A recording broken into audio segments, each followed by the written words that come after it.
मैत्रिणींनो, Poonam's foods and recipes या Marathi YouTube चॅनलमध्ये आपणा सर्वांचे मनापासून स्वागत आहे। तर आज मी गव्हाच्या पिठापासून एक वाळवणाचा पदार्थ आणलेला आहे खास तुमच्यासाठी। तर चला आज आपण एक रेसिपी बघूया। तर इथे मी घेतलेला आहे गव्हाचं पीठ, 2 कप गव्हाचं पीठ घेतलेला आहे। एकदम बारीक हे गव्हाचं पीठ आहे, तुम्ही हवं तर गाळून घेऊ शकता चाळणीने। तर आता आपण याला भिजवून घ्यायचं आहे। तर इथे पाणी घेतलेलं आहे मी, पाणी मला 2 कप पाणी लागलेलं, तुम्ही आता तुमच्या गरजेनुसार पाणी घ्या। आपल्याला इडलीपेक्षा घट्ट असं हे बॅटर बनवून घ्यायचं आहे। छान मिक्स करायचं आणि मिक्स करताना एकाच डायरेक्शनमध्ये मिक्स करायचं, जेणेकरून कुठल्याही गाठी आपल्या पिठामध्ये राहणार नाही। त्यानंतर याला रात्रभर आपण झाकण ठेवून बाजूला ठेवून देऊया। आता दुसऱ्या दिवशी सकाळी एक पातेलं घेतलेलं आहे, त्यामध्ये 5 कप पाणी घेतलेलं आहे। बघा 2 कप पिठासाठी 5 कप पाणी घेतलेलं आहे। पाण्याला झाकून ठेवून दिलं उकळी येण्यासाठी आणि बघा आपलं सकाळी पीठ किती फ्लफी झालेलं आहे। पाण्याला उकळी आलेली आहे। मी 1 कप पाणी बाजूला काढून घेतलेलं आहे आणि इथे पांढरे तीळ, ओवा, जिरे, लाल तिखट आणि चवीनुसार मीठ घेतलेलं आहे। तुम्ही इथे चिली फ्लेक्स सुद्धा वापरू शकता लाल तिखटाच्या ठिकाणी। तर सगळे जिन्नस पाण्यामध्ये घालून घेऊया, उकळी आल्यानंतरच घालायचे। छान असं मिक्स करून घ्यायचं आणि त्यानंतर गॅसची फ्लेम वाढवायची, एका हाताने ढवळायचं आणि एका हाताने हे बॅटर थोडं थोडं पीठ पाण्यामध्ये सोडायचं आणि मिक्स करताना जरा काळजी घ्यायची। छान असं मिक्स करत राहायचं, एकही गाठ यामध्ये व्हायला नको। तर बघा छान असं आपलं पीठ सोडून झालेलं आहे, यामध्ये मस्त असं मिक्स करून घ्यायचं आणि सुरुवातीला मीडियम आचेवर 5 मिनिट, त्यानंतर हाय फ्लेमवर 10 ते 15 मिनिट आपल्याला हे मिश्रण शिजवून घ्यायचं आहे। तर आता मी तुम्हाला माझ्या बालपणीची एक गोष्ट सांगते।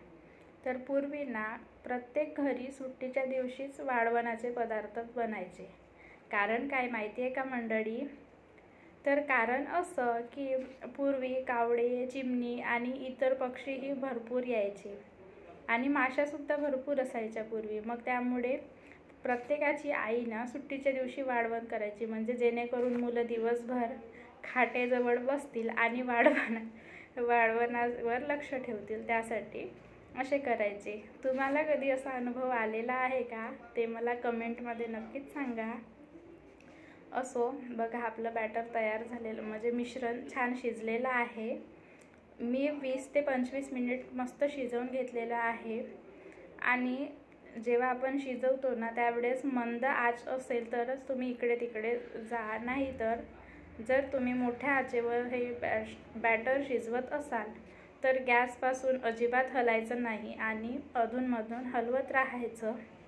बघा छान असे मोठे मोठे बबल्स आलेले आहेत।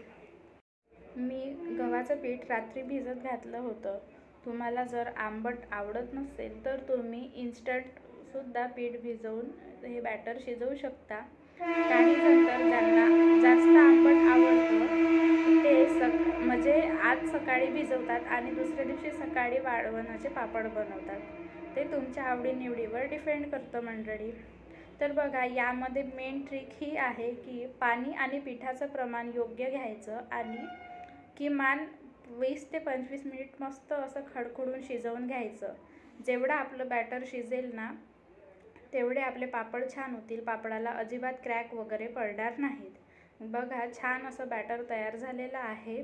मला पापड पातळ करायचे होते म्हणून मी बॅटर थोडं पातळ घेतलेलं आहे। तुम्हाला जर जाड हवे असतील पापड तर घट्ट घ्यायचं।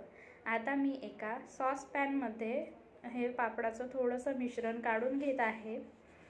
तुम्ही कुठल्याही छोट्या पातेल्यामध्ये बॅटर घेऊ शकता आणि मी आधीच पापड वाळवण्यासाठी व्यवस्था करून ठेवलेली, तिथे मी पापड घातलेले आहेत। गॅसची फ्लेम मंद ठेवून पातेला गॅसवरच ठेवायचं आणि सॉसपॅनमध्ये थोडंसं बॅटर घेऊन पापड घालून यायचे। आणि हे बघा, ही शेवटची बॅच आहे पापडांची, जी की मी तुम्हाला दाखवत आहे। बघा, अशा प्रकारे पापड टाकून झालेले आहेत माझे। आता तुम्हाला पापड पसरून दाखवत आहे। तर एक पडी बॅटर घ्यायचं, तुम्ही तुमच्या आवडीनुसार घ्या। तुम्हाला छोटा हवे असेल तर कमी बॅटर घ्या आणि मोठा पापड हवा असेल तर जास्त घ्या। हे पापड आपण भाजून खाऊ शकतो आणि तेलामध्ये तळूनसुद्धा खाऊ शकतो। तसेच हे वाळलेले कच्चे पापडसुद्धा फारच चविष्ट लागतात। तर आम्ही असेही खातो, तिन्ही टाईपमध्ये हे पापड आम्ही खातो। तुम्ही कसे खाता ते मला कमेंटमध्ये सांगा। आणि तुम्हाला हा पदार्थ माहिती आहे का तेही सांगा। पूर्वी ज्वारीपासून हे पापड बनवायचे, पण आता ज्वारीचे उत्पादन कमी झालेले आहे, त्यामुळे गहू पिठापासून बनवतात। बघा, 4 तासानंतर पापड अर्धवट वाळलेले आहेत। मी पलटी करून घेत आहे। प्लास्टिकला मी तेल वगैरे लावलेलं नाही, नखाने हलकंसं प्रेस केलं, पापडाच्या कळा मोकळ्या झाल्या, पापड काढून घेतलं। त्यानंतर दुसऱ्या बाजूनेही वाढवून घेतलं आणि बघा, पलटी केल्यानंतर 2 तासांनी पापड आपले असे दिसत आहेत आणि सायंकाळपर्यंत मस्त असे पापड वाढून तयार आहेत। सुद्धा दुसऱ्या दिवशी याला कडकडीत उन्हामध्ये 2 तास वाढवायचं आणि वर्षभरासाठी साठवून ठेवायचं हवाबंद डब्यामध्ये।